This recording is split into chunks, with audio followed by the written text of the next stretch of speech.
Good morning, everybody. I just thought I would read to you the first chapter of Ribsy by Beverly Cleary. I saw today on the internet that she's 104 years old today. So, in honor of her being 104, I thought we should read one of her stories. Ribsy and the Hungry Flea, Chapter 1. Henry Huggins' dog Ribsy was a plain, ordinary city dog, the kind of dog that strangers usually called Mutt or Pooch. They always called him this in a friendly way because Ribsy was a friendly dog. He followed Henry and his friends to school. He kept the mailman company. He wagged his tail at the milkman, who always stopped to pet him. People liked Ribsy, and Ribsy liked people. Ribsy was what you might call a well-adjusted dog. This did not mean that Ribsy had no troubles. He did have troubles, and high on the list were fleas, particularly one mean, hungry flea that persistently nipped Ribsy right under his collar, where he could not get at it no matter how hard he scratched with his hind foot. If it had not been for that flea, things might have been different for Ribsy. Ribsy's troubles began one Saturday morning in October when he was sitting out in front of the Huggins Square White House on Click-a-Clack Street, keeping an eye on a brand new station wagon that to make sure that the family did not drive away without him. The Hugginses had owned the new green station wagon almost a week, and not once had Ribsy been allowed to ride in it. "We're going to keep this car clean," vowed Mrs. Huggins. No more muddy paws or the seats, no more smudgy nose marks on the windows. Ribsy knew the Hugginses were getting ready to go someplace because he could hear Mrs. Huggins tapping around in high heels, a sure sign that she was about to leave the house. He had also sensed an air of hurry that morning. Henry had dumped half a can of woofy dog food on Ribsy's dish without stopping to scratch it behind the ears. Nosy, the cat, had been fed and hurriedly shoved outdoors. The Hugginses had not lingered at the breakfast table. All this meant the family was going someplace, and this time Ribsy did not intend to be left behind. While Ribsy kept an eye on the station wagon, he amused himself with a soggy old tennis ball, wet from last night's rain, which he dropped at the top of the driveway and caught as it rolled to the bottom. Then he sat down and, with a great jingling of license tags, scratched. He dug in with the toenails of his left hind foot, starting under his chin and gradually twisting his head until he was scratching the back of his neck. Then he switched to his right hind foot and scratched the other half of his neck. All this scratching did no good because his collar got in the way of his toenails. He still itched. The mean, hungry flea knew exactly the spots that Ribsy could not reach. He came out of the house wearing his raincoat and helmet. Henry stopped to pat Ribsy on the head. Then he scratched the dog behind the ears. At this point, their hair became soft and silky. "Want to play catch?" he asked, picking up the ball and throwing it across the lawn. Ribsy caught the ball on the first bounce and dropped it at Henry's feet before he had to sit down to scratch again. That flea was driving him crazy. Henry's friend Beezus, whose name was Beatrice, and her little sister Ramona came running down the street. "Can you go to the park?" Beezus asked Henry. "Mother said we have to get out of the house a while before it starts raining again." "Nope," said Henry, picking up his tennis ball. "We're going down to the shopping center to buy some paint and new jeans and a bunch of stuff." Beezus held out her hand to Ribsy. "Shake hands," she said. Ribsy agreeably held out his left paw and allowed the girl to shake it. "Isn't he ever going to learn to use his right hand? Paw?" asked Beezus. "There are left-handed people. Why shouldn't there be left-pawed dogs?" This seemed reasonable to Henry. Ramona ran to Beezus, dropped to her knees, and even though the ground was wet, she threw her arms around his neck good and tight. Ribsy knew what to do about a small girl like Ramona. Patience was the answer. Just stand still long enough so she could go away. It sometimes took quite a bit of patience to get rid of Ramona. Take a look at the picture of Ramona hugging Ribsy. She pressed her face against his and said, "Don't I look cute?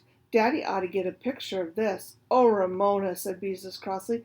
Daddy can't take a picture of everything you do. Come on, stop choking Ribsy and let's go to the park. Patience had worked. Ribsy was free of Ramona. So long, said Henry to Beezus as his mother and father came out of the house and climbed into the front seat of the station wagon. Henry threw the ball down the street and started to climb in after them. This time Ribsy did not chase his ball, which he knew was perfectly safe lying in the gutter.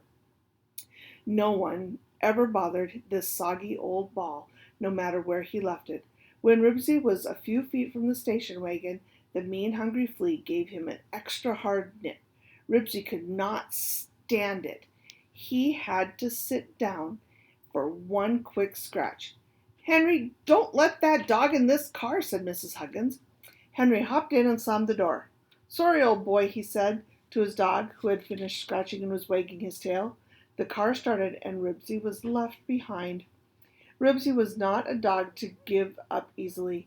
He could be almost as persistent as a flea, and now he started running down the street as fast as he could, after his family's new car.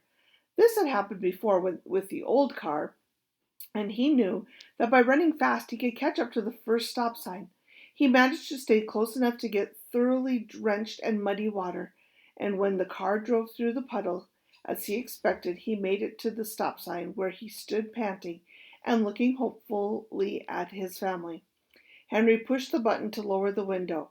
Ribsy, go home, he called out.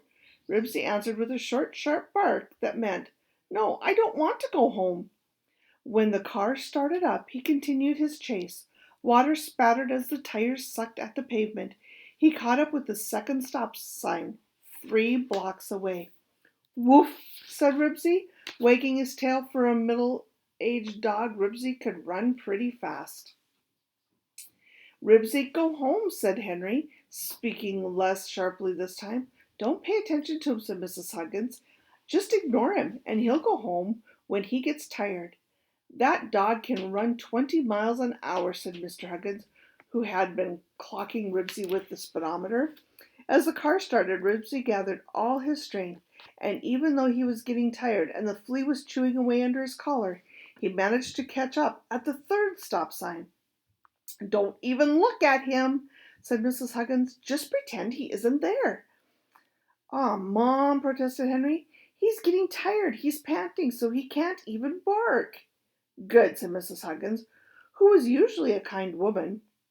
Now maybe he'll go home. He's not going to ride in our clean new car.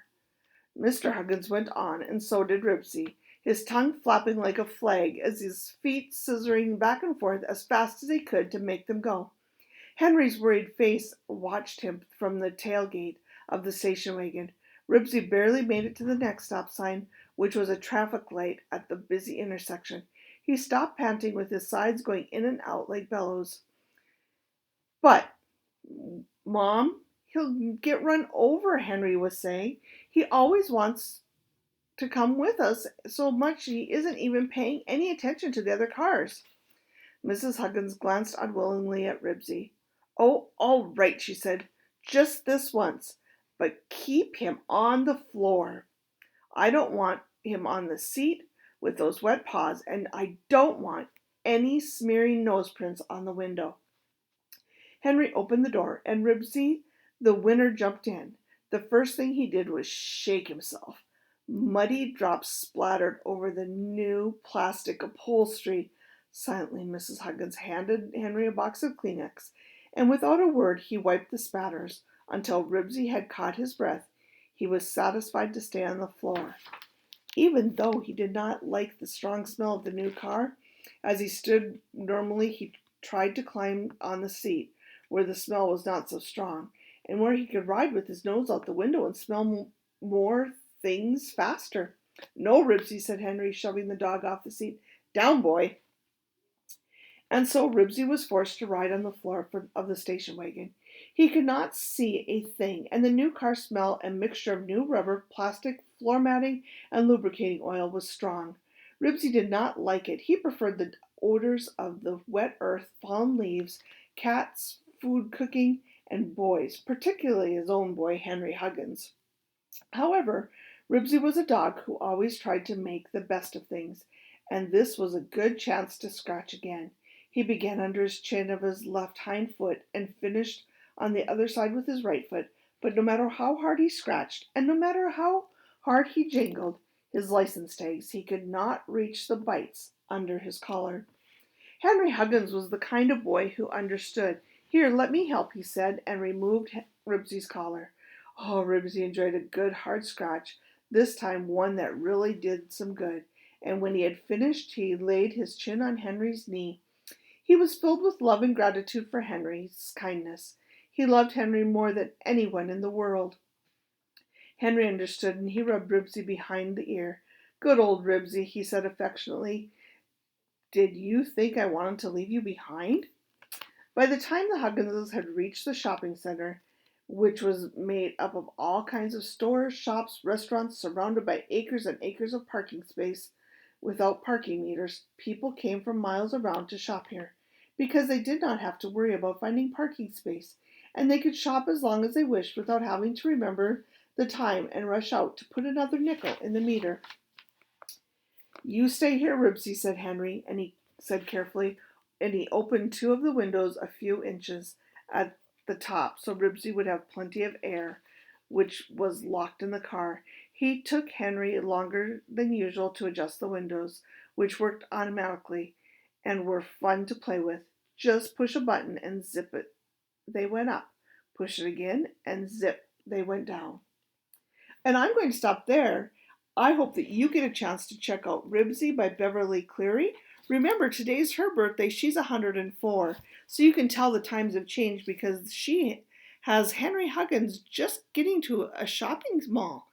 And we know about those, don't we? See you next Friday. Bye.